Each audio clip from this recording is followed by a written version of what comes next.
motivation to go on. Yeah. None. So, Addie, cheers to you. She's a tough old bird, man. And Kahlan gives her a hug and says she knows how much this means. And, Addie acknowledges that, because that's what's been going on with her and Richard. Neither one of them had any idea how the other one felt while they were separated for a good chunk of that time. Right. So, Addie is fully aware that her and Kahlan have some type of, Addie is super aware that her and Kahlan share this, common bond now. Oh, yeah. Yeah, absolutely. And it was very sweet. On top of the Pell stuff, just the two of them having their little moment. And I was able to, pat my cheeks dry and try and get myself back together. You're good, honey. We're good.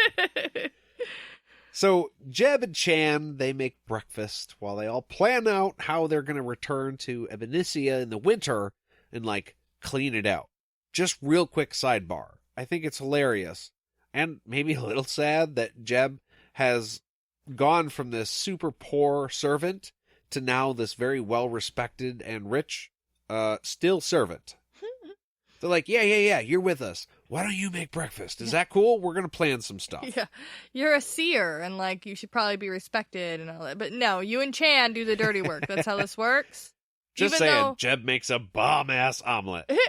Even though there are, 900 men outside that you could easily call one or two of them in to be like, hey, can you just cook some eggs up? That'd be cool. Well, they're men. They can't cook, so. Yeah, that's the facts. That was a joke. So apparently Richard is going to meet them there in Ebonicia, and then maybe he'll take Zed to go deal with the sisters in Westland.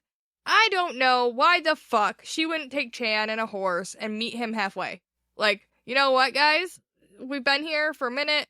I'm gonna just take off, and I'll meet you there. It'll be fine. You're saying they should meet each other as soon as possible. Yeah. Go to the middle point of wherever the fuck they are. Kahlan doesn't have to go back to Aidendrill that way. No. And Richard can't be, well, it depends. If they're in Aidendrill, the way I'm picturing it, and I don't have the map in front of me right now, but Aidendrill is north, Ebonicia is southwest from there. Yeah. And Richard is coming from Aidendrill. They're 2 weeks south. Yes. So, even if they don't backtrack to go meet Richard, at the very least, stay where you are, and I will be to you in about 2 weeks.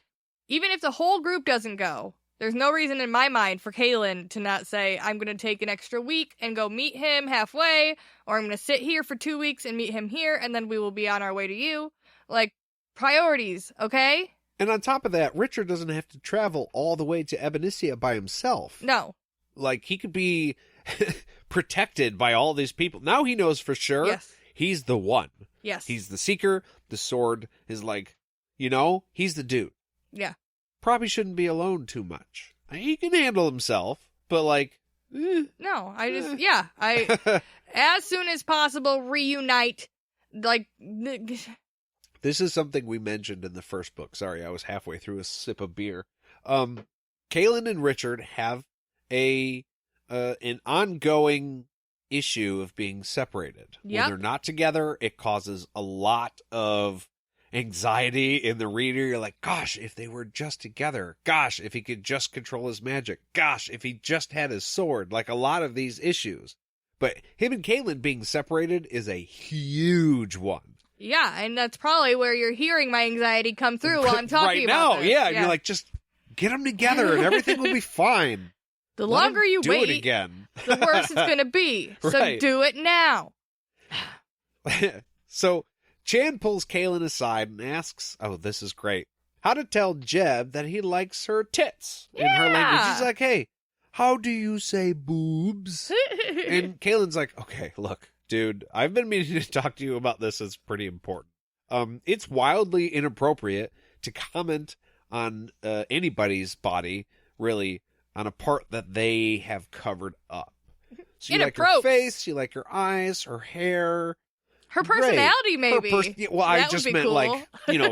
Visual. But I know. Yes, her personality is covered by her clothes, technically. Anyways, I don't know.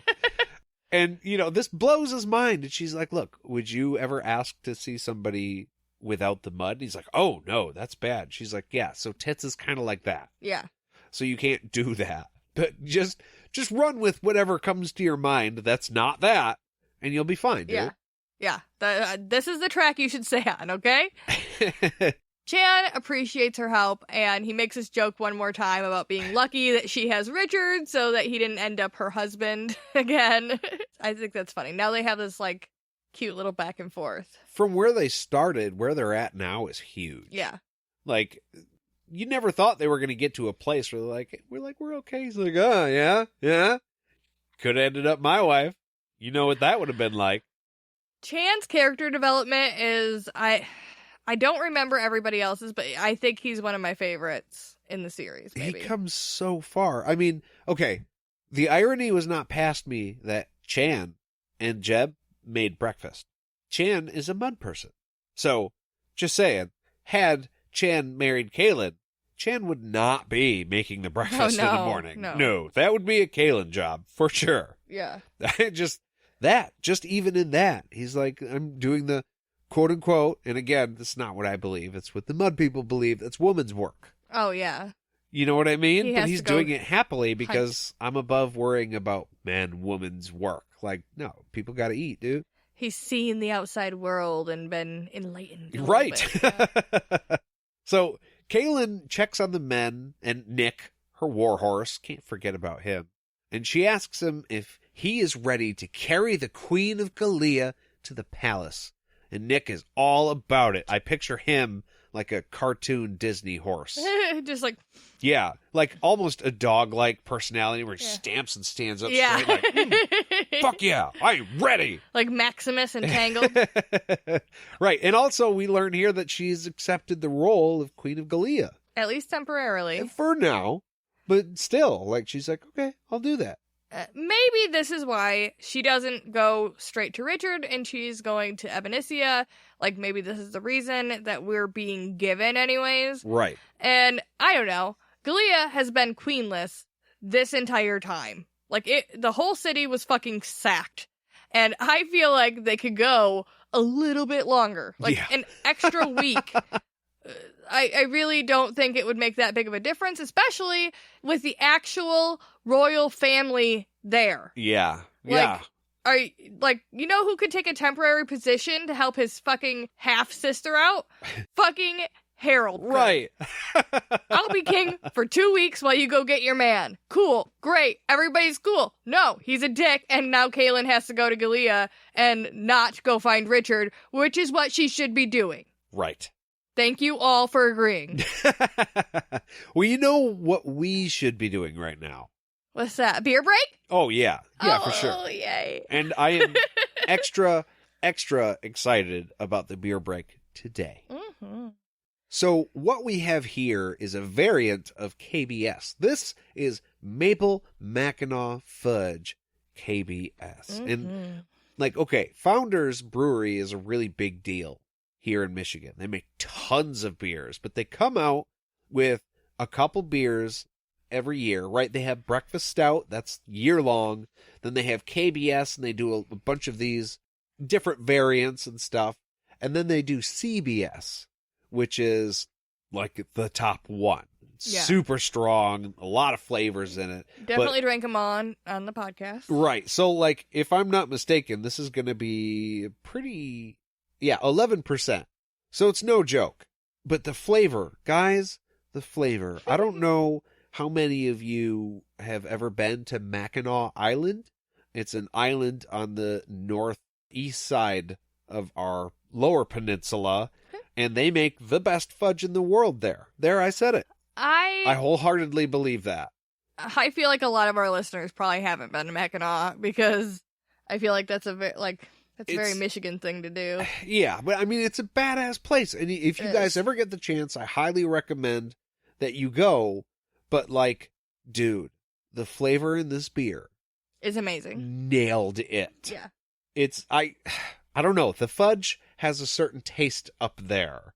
And to me, that has that flavor that literally any other fudge does not have. It's fantastic. Yeah, no, I mean, they make it special up there on, like, marble tables, and it's a whole fucking thing that they do up there, and they obviously did it with this beer, so I'm going to keep drinking it. Oh, yes. Probably, well, I'd be lying if I said I wouldn't be having another one, so I'm definitely having another one. So we will be back right after this. Yeah.